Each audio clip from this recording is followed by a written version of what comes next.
winning percentage in all of sports? You're kidding.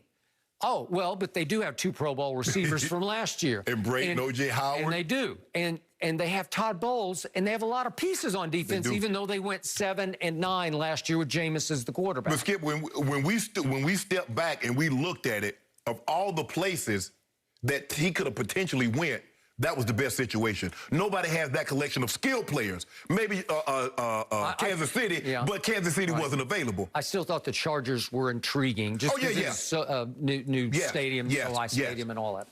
The point is, it took him 1 year only, but he had to do it on the fly during a pandemic with no preseason, virtual OTAs, and he molded that team into the Patriot way on the fly.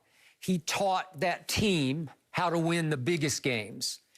And they all, right on schedule, clicked, gelled, came together, and took off in the month of December. As Tom Landry always taught me when I was first in this business, you have to streak into the playoffs. If you're going to go places, you got to catch fire in December. They did, right on schedule. And you can't tell me that every player on that team doesn't look up to Brady. As Bruce Arians said last week, I tell these guys something, and they don't even listen to me. Brady says the same thing to them. They're like, oh, okay, I got it. So he has become the co-head coach. And to your point, the defense has been hit and miss all year. I wasn't sure I could trust it. It's gotten torched too many times. But right on schedule, in the biggest game against the biggest challenge, Drew Brees that had owned that defense twice this year, they rose and shone. They played easily their best defensive game of the year. This side of one we're going to talk about in a few minutes on this show against Aaron Rodgers at home back in October. But that was the epitome of Tom Brady instilling and installing the Patriot way in Tampa Bay. And you're right. He played careful football, no turnovers. They protected him the way they haven't protected him remotely against New Orleans, only 1 early sack. And they ran the ball the way they haven't in tandem all year, because look what happened. Fournette gets 63, but Ronald Jones got 62. That will work. It's like, it's not thunder and lightning, it's thunder and thunder. Because what happened in the game too, Skip, he had 5 carries. They had 5 rush attempts, which the fewest in NFL history, I guess, since the merger.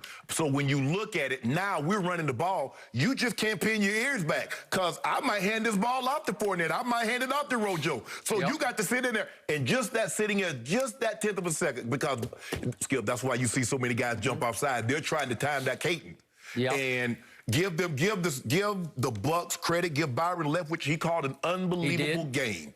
Because, and Tom, Skip, like I said, young quarterbacks don't understand. This is what Tom understands, and I think this happens because Coach Belichick instilled in him, son, if we don't turn it over, we're good enough defensively to win this ball game. And he never forgot that. So a lot of young guys, instead of not, Skip, they try to win the game. Tom said, I'm perfectly fine throwing for under 200 yards and not turning this ball over. I'm going to make you beat me. I'm not going to help you beat me. Okay, so I'm going to give you that New Orleans lost Deontay Harris early after his big punt return. That hurt. They were without Taysom Hill. That hurt some. Michael Thomas, though, did play the whole game. Would you believe they shut him out? He didn't look good, Skip. He had 4 targets, no catches. Are you kidding me? But to balance off the level of the playing field, I told you I thought Antonio Brown was going to be the X factor, the secret ingredient in this game. Antonio Brown went out mid-second quarter and did not return. I don't know what he has. There's speculation, some kind of a knee something, but he didn't go. So can we see 2 plays that happened in what became the go-ahead field goal drive? It's 20-20 early in the 4th quarter. And Tom Brady is facing 3rd and 11 at his 20-yard line. This might have been a play. He goes back shoulder to Tyler Johnson, who makes the catch of the day. And he loves Tyler Johnson, who is a rookie out of Minnesota, who went in the 5th round because he can't run. He wouldn't even run a 40. He didn't go to the combine, didn't have a pro day 40. And yet I watched him a bunch at Minnesota, and all he did was not catch touchdowns, just catch football. He just got open. He just got open and made circus catches just like that one. And I'm sure Tom Brady was not surprised and trusted. I can throw it out there where this will have no risk of pick six. Right. I'll throw it to a place the DB has no shot at, but he will have a shot. Right. And then what's he do? Who stepped in for Antonio Brown, the guy I raved about the whole offseason? Little Scotty Miller, and Tom goes right up the seam and drops it right inside. And he called it old Jackrabbit, but what you got to do to get old Jackrabbit to get open? You got to double move him. If you don't double move him, he go. And he double moved him, and he dropped it right inside Marcus Williams, the safety. He had to just sort of drop it down the chimney, and it was a huge play because it set up the go-ahead field goal. Yep. Okay, so now quickly, to your point about you got to be careful. It wasn't like it was a no-risk-it, no-biscuit game because Tom took his shots, but it was one of those games where his shots were just an inch off here or there. Right. And if we could quickly see, there are 4 shots that he took. On 3rd and 3 in the first series, he goes to Gronk, and it's just off his fingertips. It's just it's like 2 inches, 1 inch too far. 3-4 year Gronk would have got that. He probably would have gotten that. And then he tries one to Mike Evans, and he goes right up the gut with it. That was a heck guess of a who's play. all over him? Guess who's all over him? That's just too good. Yeah. Because the throw is right. It's right on time. It's right on schedule. But that Marshawn just blankets him. And then there it is to Chris Godwin. That was a great throw. And I thought Chris Godwin would have caught that. He's had a little bit of problem hanging on to the ball, and he almost came away with it. Almost. And then one more to Gronk is just off his fingertips. And to your point, the Gronk of 10 years ago would have caught that. It's right where it has to be. Right. He's pretty well covered. Okay. My guy's catching it or it's incomplete. Okay. There's no risk of interception on those. So he tried the deeper throws, but he only hit the one to Scotty Miller for 29, and that was his longest completion of the day. Right. But the key number is 0 because he had 0 turnovers. And the other key number is 1, which is 1 sack. Yes. That offensive line, starting with Tristan Wirfs over there at right tackle, another rookie, just has come of age. Where I got a question: Did Cam Jordan play yesterday? Did an unbelievable job on him. Did he play? He did play, but he was very quiet all day long. Yes.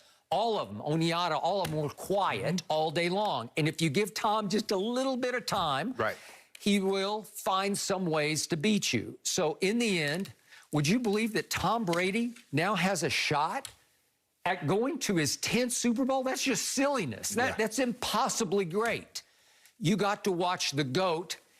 I'm talking about the GOAT leader as well as the GOAT performer on full display yesterday because he's molded a team in Tampa Bay good enough now to advance all the way on the road to the NFC Championship game at Lambeau Field against your man Aaron Rodgers. I'm not so.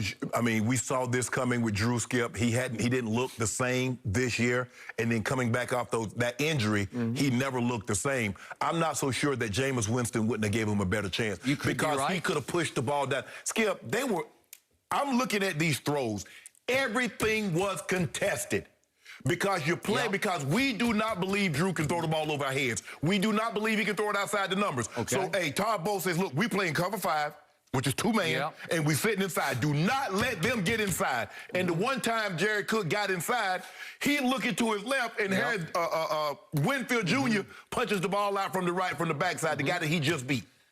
I have told you all year long, Tom Brady at 43 is playing at a much higher level than Drew Brees was all year at 41. Oh, no question. He just turned 42. No question. Skip, that wasn't even close. It was a happy, sad conclusion for me to the game. I was happy for Brady, but I was very sad for Drew Brees. And there's some great footage last night after the game. They were on the field together.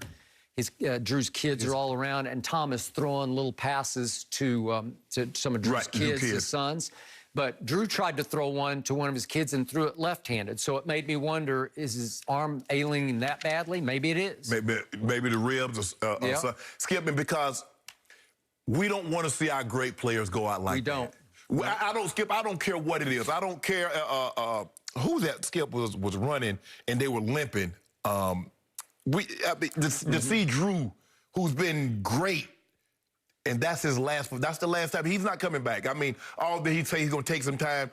the decision has already been made because you were very close to retirement last year. It's over. You couldn't, even if you wanted to, not for $100 million, could Drew Brees come back and give them anything, Skip. We saw it last night. Skip, it's like a boxer, a shot fighter. We knew. I agree. Even Skip, when Ali fought, with Trevor Burbick. Oh, God, I was there. I was at ringside. When he fighting Larry Holmes, Skip, we knew it was over. No, it was over. Drew, we know it's over, bro. Hey, Brett Favre's last year in Minnesota. Oh, it was bad. He was just, oof. And that's the thing. But Skip, the thing is that, remember, he finished second in the MVP voting the year before to, if I'm not mistaken, to Tom Brady. Yep. 33-7, one of his best seasons ever. Got to the NFC Championship game at New Orleans.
Where else? Anywhere but there? Wait. He just chose Tampa Bay, the Succaneers, the worst franchise and winning percentage in all of sports? You're kidding. Oh, well, but they do have 2 Pro Bowl receivers from last year. And Brady and O.J. Howard. And they do. And they have Todd Bowles, and they have a lot of pieces on defense, even though they went 7-9 last year with Jameis as the quarterback. But Skip, when we stepped back and we looked at it, of all the places that he could have potentially went, that was the best situation. Nobody has that collection of skilled players. Maybe Kansas City, but Kansas City wasn't available. I still thought the Chargers were intriguing. Just